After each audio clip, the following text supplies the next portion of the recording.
Hey guys, I'm Joel. It's a good day because I'm wearing short sleeve shirt again. So that means weather's getting nicer. And with that, this Miata has to get put to full working order. Big thing that was holding it back was a new turbo. And look what's sitting on my counter right now. Let me open this and make sure that it has all the gaskets because that would really suck. This car has a CX Racing kit on it. So I just got the turbo that goes for the kit to make it nice and easy. Yo, let's see if they skimp me out of these Oh.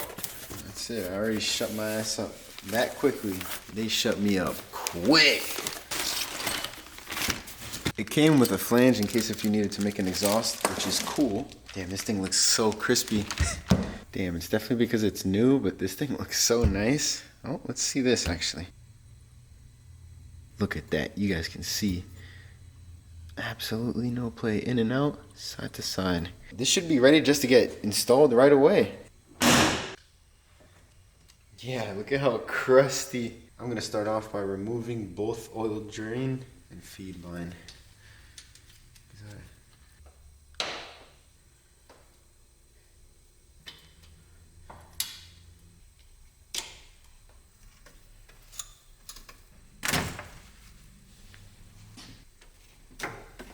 This thing has a manual boost controller right here.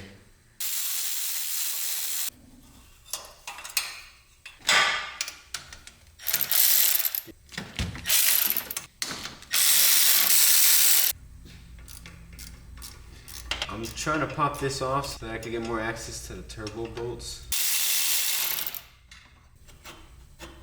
This wastegate is connected.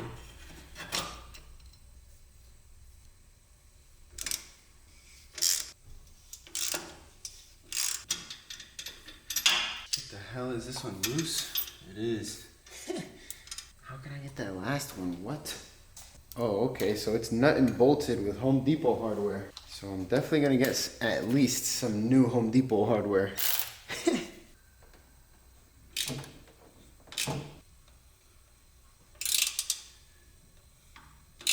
Let's go. I got that vice grip on the nut on the top because it just kept spinning and it pinched itself within the turbo and now it actually was able to come loose. That's a big W. I did not know how I was gonna get that off, but I'm so glad it came off with that. That was the last one as well, as you can tell.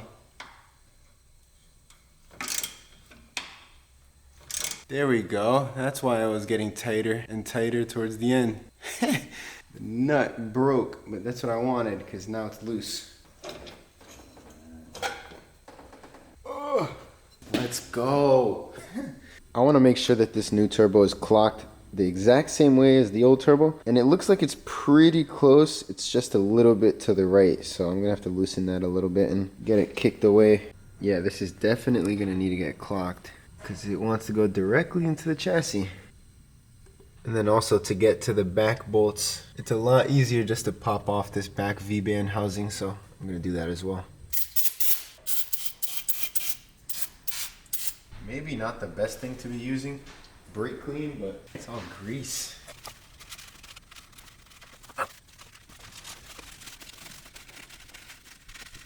That's a lot better for now. I wanna do the whole engine bay, but I have to have the car together for that.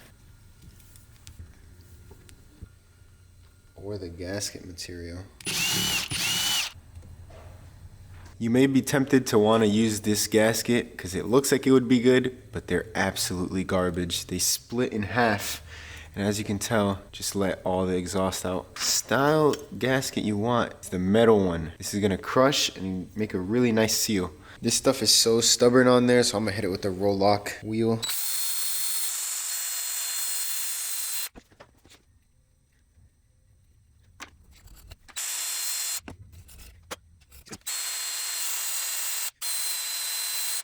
That's the only way I could think of getting that off. Even with that, it was so hard to get it off. With this little needle, I'm about to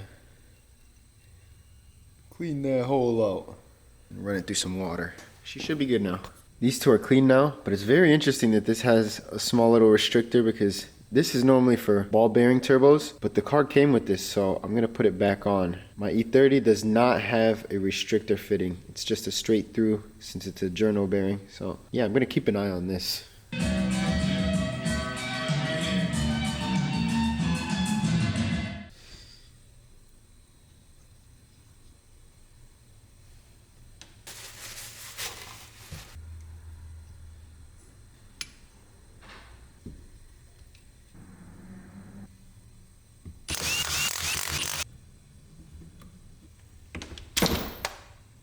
go. Good thing I didn't lose it.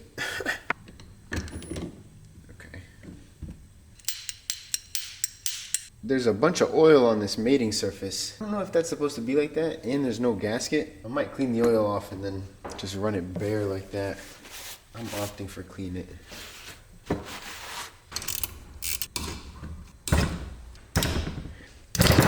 Oh, shit.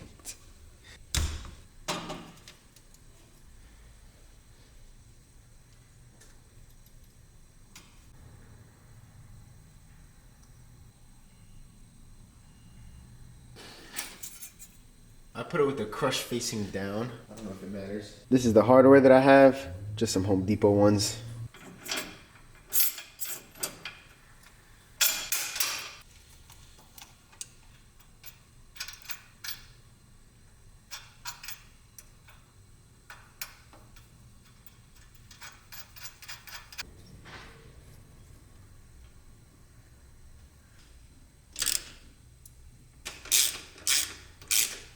Again, I use this little vice grip to hold the top of the nut because I can't get anything else to fit in there.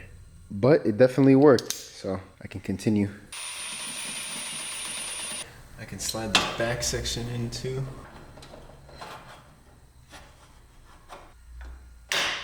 Now the angle of this is kind of weird because I had to reclock this turbo, but I think, I don't know, can it just get forced down like that? That's crazy.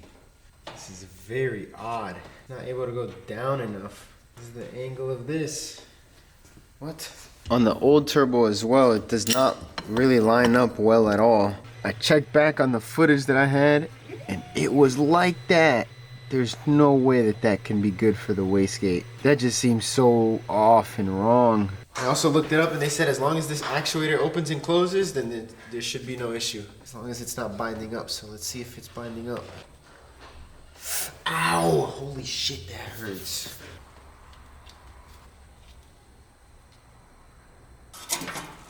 This downpipe doesn't have the lip to align the V-band. So it's just really bad to put on. Let this man operate heavy machinery. I'm gonna try and remove this actuator so I can file down this bracket because I can't get this flap to open and close. It definitely was bounded up because I couldn't pull this opening and closing the spring.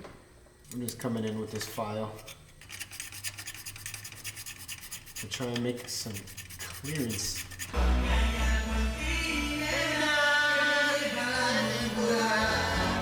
I was trying to see how this wastegate works. I loosened this nut and I'm assuming I have to extend this arm out because when I put this bracket on, it extends the wastegate almost all the way. So that means that the wastegate wouldn't even have any room to actually open the flap. I'm almost positive this has to get bolted on. With very little preload, like just a little bit pulling on it just to keep it closed.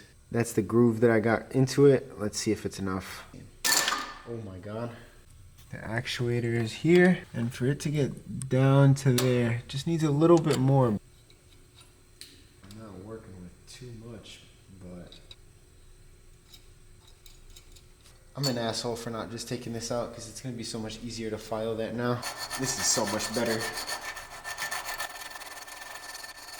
I did more sanding on the actuator bracket, and I can now open the wastegate, and then when I let go, it comes back. Open, close, open, close. That's really good. So I can officially mount that up and it's good to go. That's what the bracket ended up looking like. So it needed a little modification, but it's good now. I'm so dumb, but I'm glad I caught myself. I dropped the C-clip for the wastegate actuator and I thought I was gonna have to go to Harbor Freight to get one of those kits that bring those C-clips. But the old turbo has one. Let's go. Boom! The Miata officially has a brand new turbo. So this thing should rip now. That turbo had a lot of play on it. So I think this is gonna feel a lot better. This has a manual boost controller. I don't know what it's set to. I haven't messed with it. I made sure that all of the vacuum line for the wastegate is secured because you never want this line to go into the turbo or for it to touch anything that's hot. No matter what, every wastegate line should be mounted down so it can't touch anything. This car currently has this weak ass intake air temp sensor and it doesn't even have a port on the pipe to put it in. So I'm gonna get a new one on there. I got this kit here that comes with everything to get this done. This is a really nice and simple kit. Just weld on this aluminum bung into the intercooler piping, splice the wiring in, and that's it. I think this is the absolutely perfect spot to put it. Right in that region right there. It's gonna be away from everything. Everywhere else is kind of just not the best, and you want it to be as close to the intake as possible so you get the most accurate temperature reading.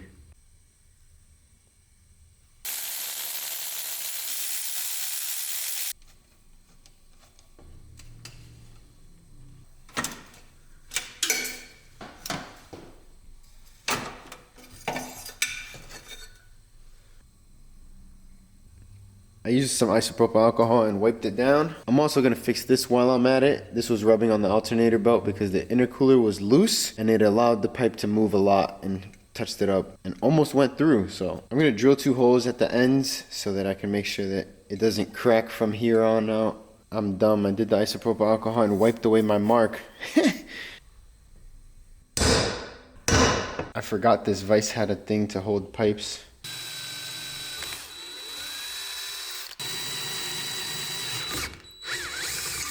This bung right here has to slip into the pipe, so we gotta go with the Christmas tree.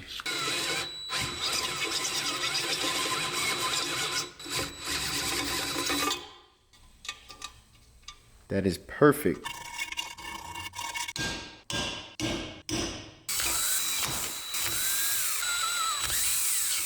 Damn, that's a pretty big hole. Holy shit. That's a big hole. Damn. She's good to go. Drilling these holes ensures that a crack doesn't start happening. Even though this wasn't a crack, normally this is what you do when it's cracking, but I feel like it's so frail that maybe it could happen still. I have arrived to my father's welding shop. That's the machine that I'm gonna be using. It's a big boy Miller. I set it to AC because I believe that's what aluminum likes. Stainless likes DC. Let's try and get this weld on.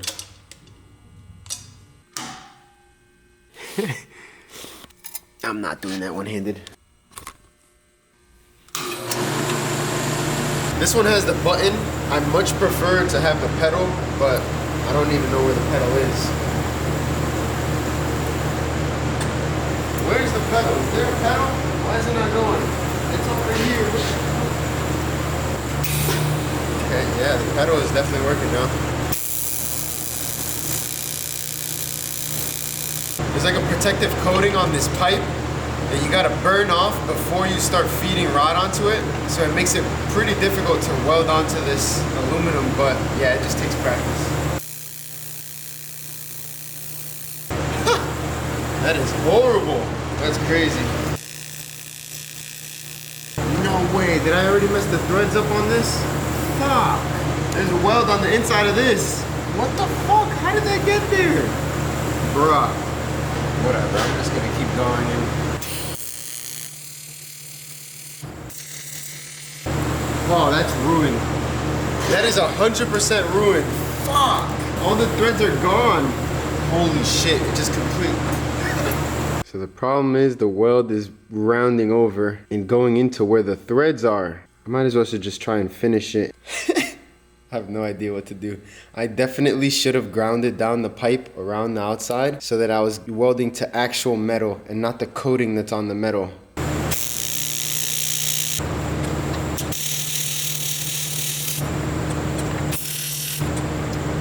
Pretty nervous to fill this in now. Now that this went this badly, that's... There it is. I'm not afraid to put my shitty work online because once I get better, you guys can actually see the process. This looks and is gonna function absolutely terrible. You can just see that weld right there. It got a little too hot and splashed over into the threads. Now let's see how this turns out. I'm not looking forward to this.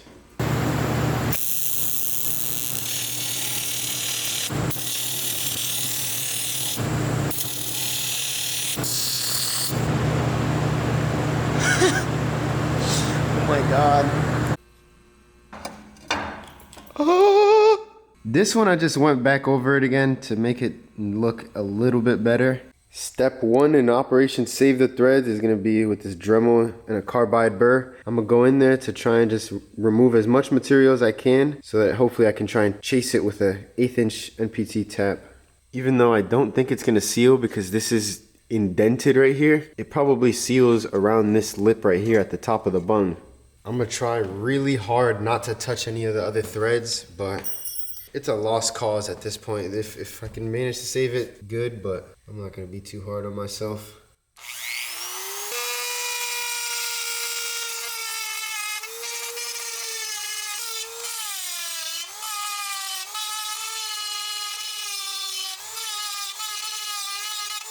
I was trying to find where I could get some 3/8 tap. I was trying to find where I could see, God damn.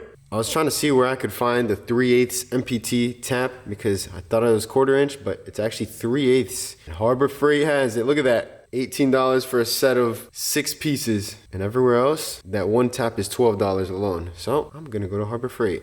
I should have took the blow off valve before doing this. It was pretty ignorant, but I'm gonna leave those threads there. It looks like it's just about at the same level of those other threads. I'm gonna get the tap now to make sure that it can go in. I had to do this because the tap would never go in if I had that weld in there. Boom, I got it. So this kit comes with a 1/4 inch NPT, 3/8 NPT, and 1/2 inch NPT. Let's see if this works. I really like the taper that this has. Maybe it'll make it go in a little straighter because when it doesn't have a good taper, it's very hard to get the tap to go in straight and match up with the existing threads that are there. Some time ago, one of you commented to just use a 12-point socket that fits up with the tap, and it's so much better than using an adjustable. So whoever it was that said that recommendation, I appreciate you so much because I've been using it so much ever since you told me.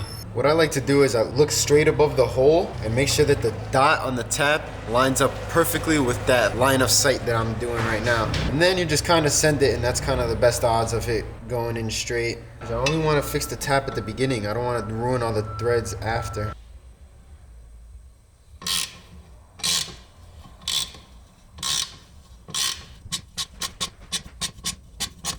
The more holes that I tap, the more I hate doing it. It's always for a fucked up reason. There's always so much on the line every time you do it, so I just don't like doing it. It did not line up with the threads on there. God damn it, bro.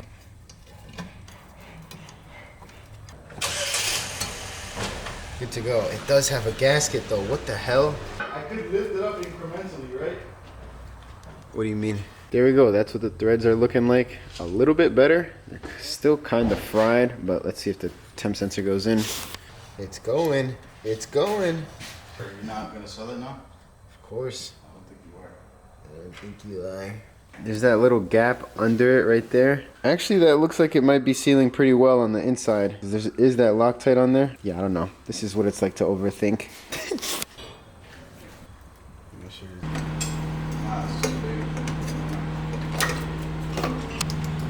That's literally 4 brake calipers. That's way easier than a C-clamp. I've been trying to get the Mega Squirt 2 that's in this Miata to connect to my computer, but it's having issues. It just keeps taking forever to detect the ECU. And I don't know, maybe it's because I'm on a Mac, so I'm gonna try and open up Parallels and download Tuner Studios on the Windows and see if it's able to connect to this ECU because I'm wasting so much time trying to let this go and it's taking forever. It's finally done. This is definitely why though. Check your connection and make sure you have the COM port drivers installed. I do not have the drivers installed for this cable. I used to have a lot of issues trying to connect my E30 to my MacBook Pro, but I ended up getting a new RS232 cable, which is basically just this. But every time you have this cable, you need to have the drivers for it as well. Since my computer already has the drivers for that cable for my E30, I just grabbed the cable and I had to get a cable that was compatible with Windows 11. And all the old cables aren't compatible with this computer, so I basically have to use this one cable for everything. But now that it's connected, there it is, RS232. It's found. Let me accept it. Yeah, so it has a wideband, Fahrenheit, and then I'm pretty sure I can leave everything else the same. COM3, yep. And then this is the baud rate you want. Yeah, I don't even know what that's saying. Boom! Yeah, this is cool. Let's go. The reason why I got this is because I need to make sure that the intake air temp sensor is for a GM, and I need to make sure that I don't even know what injectors are in this car. The engine size is 1600 and it says the injector size is 420 cc, so that might actually be accurate. I think I could leave this required fuel. There's a calculation to find the required fuel. If that's wrong, you're gonna have a lot of issues. It is nice that this gives you a calculator for that. This is the exact same thing that was happening on my E30. This is not good. Maybe that's why the car takes forever to start sometimes and it just has trouble starting. Because it says that it's at 8% with no throttle and then 103. Let me calibrate the TPS. Close throttle, current, and then push the throttle all the way in, get current. There we go. Accept. Boom. Damn, I gotta push so hard to get to 100, but yeah, it's good. That's a lot better. Hopefully it starts better because of that too. Up in tools, calibrate thermistor tables. Here it is. I had to look this up. Change this to the air temp sensor, and here we go. Select a common sensor. I'm almost positive the one that I have is a GM sensor, Fahrenheit, and that's the resistance according to the temperature. When the sensor is at this resistance, that's how it knows what temperature to display. So I'm gonna write that to the controller. Write complete, and my intake air temp sensor is all set. I almost forgot to wire the sensor in. With this kit, it has these little pins so that you can just plug them straight into the AFM airflow meter. You just plug them straight into the stock one and that replaces that. Oh, I'm guessing that's this right here. That's definitely this. I thought that because this was spliced in that the connector was cut off, but I guess not. Oh, what the hell? So they cut these two wires and just straight up went into there. I guess I can just tap into that and we'll be good. So this is the weather seal. I'm used to that weather seal being on the wire crimp, but this one's different. I thought there was gonna be two wires in this, but it's only just one, and it's not gonna be long enough to reach. So I'm just gonna reuse these white wires, make it look good. This is pretty AIDS, to be honest. I mean, I guess at least they didn't skimp on the twist, so I guess it wasn't too bad.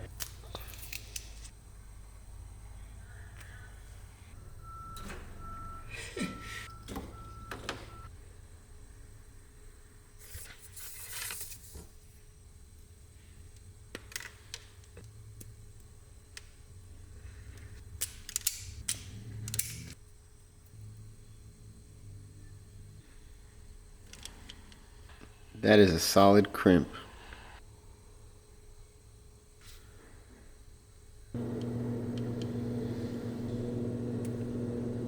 Shit. It just pulled out. I'm guessing because I didn't twist the wires. Thankfully, they provide one more.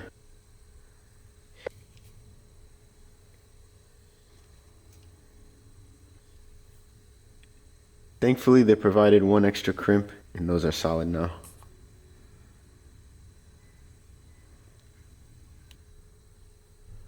I've no lie, I've been sat here for 20 minutes trying to push these pins into this connector. I don't know what's going on. It's not going.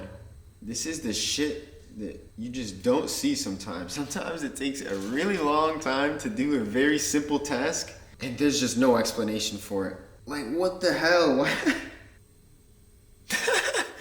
It's been a while now. And look what I got. I figured it out. I had to go on their website to see what direction the pin was going in. And I saw that the long side of that pin was going into that slit right there. So then I started trying to push it through this side and it was not going through. No matter what I tried, it kept twisting the pin. And then I realized, motherfucker, you're supposed to... You're supposed to stick the wire through, crimp it, and then pull it back through. That's crazy. That is very good to know that that's even a possibility. So now, it's gonna just... There it is, it's locked in. That is crazy how long that took.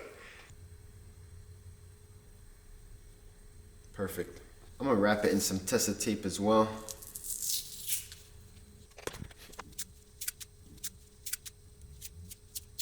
My shoulders are fried after that.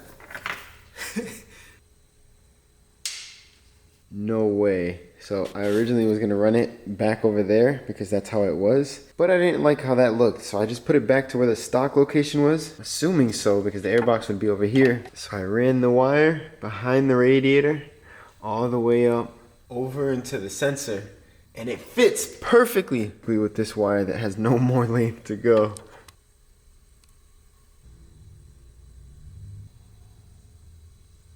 That crimp right there is solid.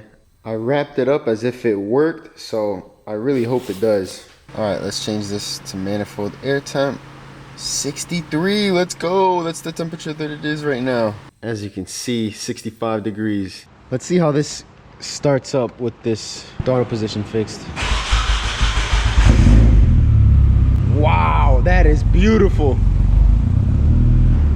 I gave it no throttle and it started right up.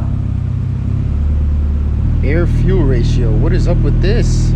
It says 14.7 up here and 9.6 right here. What the fuck? Yeah, I have no idea why that air fuel ratio isn't reading, so I'm just gonna be looking at the one on the dash.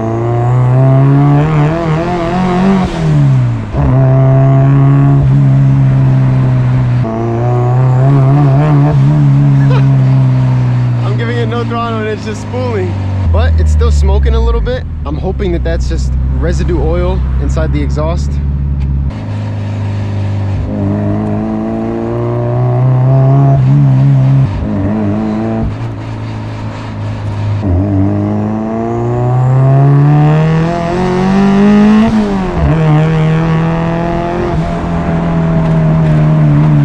I'm a little spoiled. I'm coming from the E30. Oh, there's a lot of smoke still.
Could be a boost leak.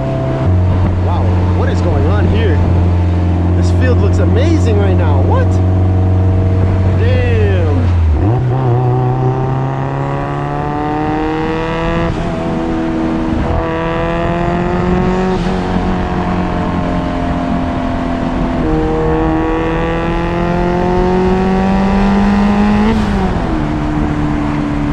Yeah, it's only making 5 psi. No matter how much load I give it.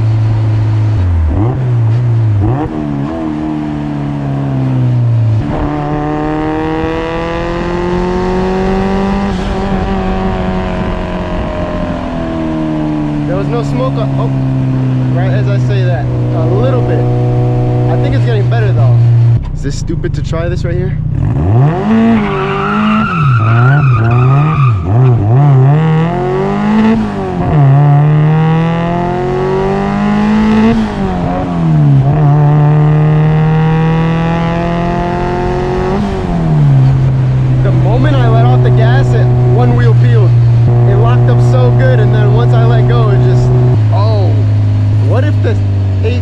Isn't coming because of my wastegate angle. It could also be that. I don't know. It could be a lot of things.